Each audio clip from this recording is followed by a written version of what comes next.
श्री शिवाय नमस्तुभ्यम। दोस्तों, आज हम बात करेंगे बड़े मंगलवार के बारे में। ज्येष्ठ महीने के सभी मंगल को बड़ा मंगल कहा जाता है और इस दिन विशेष रूप से हनुमान जी की पूजा अर्चना की जाती है। वैसे तो सभी मंगलवार अपने आप में श्रेष्ठ हैं क्योंकि ये बजरंगबली के दिन हैं, किंतु ज्येष्ठ महीने के जो 4 मंगलवार हैं उनमें विशेष रूप से हनुमान जी की पूजा अर्चना की जाती है। एक पौराणिक कथा के अनुसार एक बार वन में घूमते हुए श्री राम जी का मिलन हनुमान जी से एक पुरोहित के रूप में हुआ था और उस दिन ज्येष्ठ महीने का मंगलवार था, इसीलिए इसे बड़ा मंगल कहते हैं। एक और कथा के अनुसार एक बार महाभारत के समय में भीम जी को अपने बल पर बहुत घमंड हो गया था। तब हनुमान जी ने एक वृद्ध का रूप लेकर उनके घमंड को तोड़ा था और जिस दिन उन्होंने ऐसा किया उस दिन भी ज्येष्ठ महीने का मंगलवार था, इसीलिए इस मंगल को बुढ़वा मंगल के नाम से भी जाना जाता है। तो क्या करना चाहिए हमें इस दिन और क्या विशेष कार्य हैं, क्या दान पुण्य हम कर सकते हैं, तो चलिए जानते हैं। इस दिन हमको विशेष रूप से हनुमान जी की पूजा अर्चना करनी चाहिए।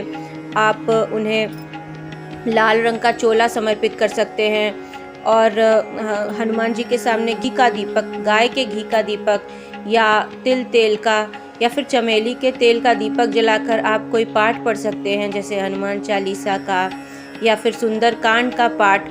यदि आपको नौकरी में समस्या आ रही है तब आप विश्व भरण पोषण कर जोई ताकर नाम भरत सोई, इस चौपाई का आप जाप कर सकते हैं या इस चौपाई का संपुट लगाकर आप हनुमान चालीसा का पाठ कर सकते हैं। यदि स्वास्थ्य सही नहीं रहता है तो इस स्थिति में आप हनुमान बाहुक का पाठ कर सकते हैं।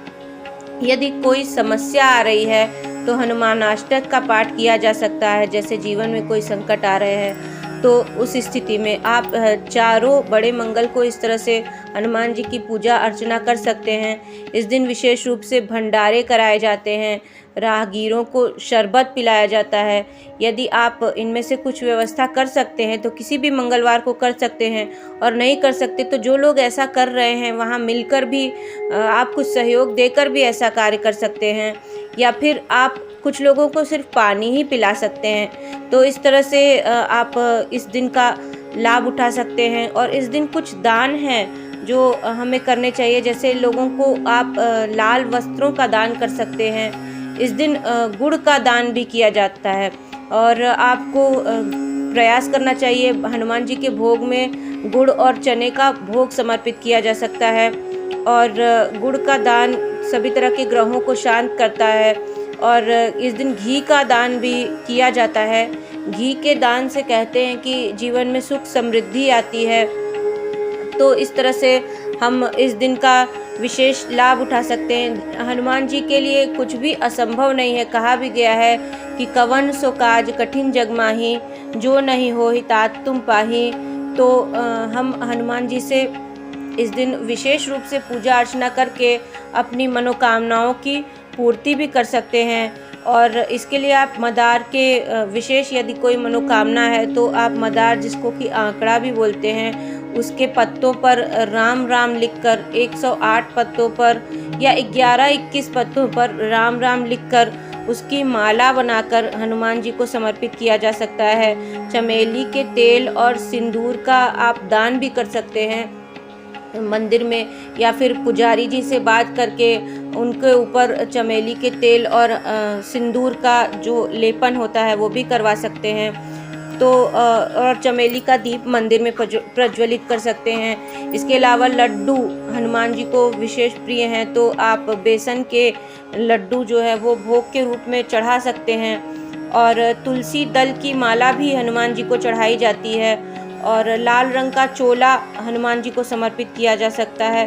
तो इस तरह से कुछ छोटे छोटे उपायों को करके हम हनुमान जी को प्रसन्न कर सकते हैं और उनकी पूजन अर्चना कर सकते हैं। और हनुमान जी की पूजन करने से राम जी की भी कृपा हमको प्राप्त होती है। तो इस तरह से हम अपने जीवन के संकटों को दूर कर सकते हैं।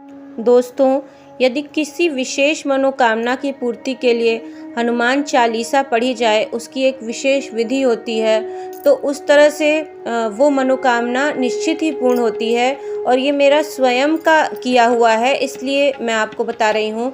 और इसकी जो एक विधि विशेष है, उसकी जो वीडियो है उसकी लिंक मैं आपको डिस्क्रिप्शन में दे दूँगी। हमारे चैनल पर वो वीडियो पड़ी हुई है, बहुत छोटी सी वीडियो है। तो अगर आप चाहें तो इस दिन से आप किसी भी बड़े मंगलवार से आप ये विधि प्रारंभ कर सकते हैं। तो हम आपको डिस्क्रिप्शन में लिंक दे देंगे।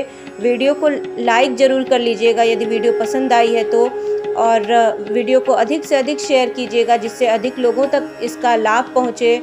और कमेंट में जय बजरंगबली ज़रूर लिखिएगा और मेरे चैनल को सब्सक्राइब कर लीजिए। श्री शिवाय नमस्तुभ्यम।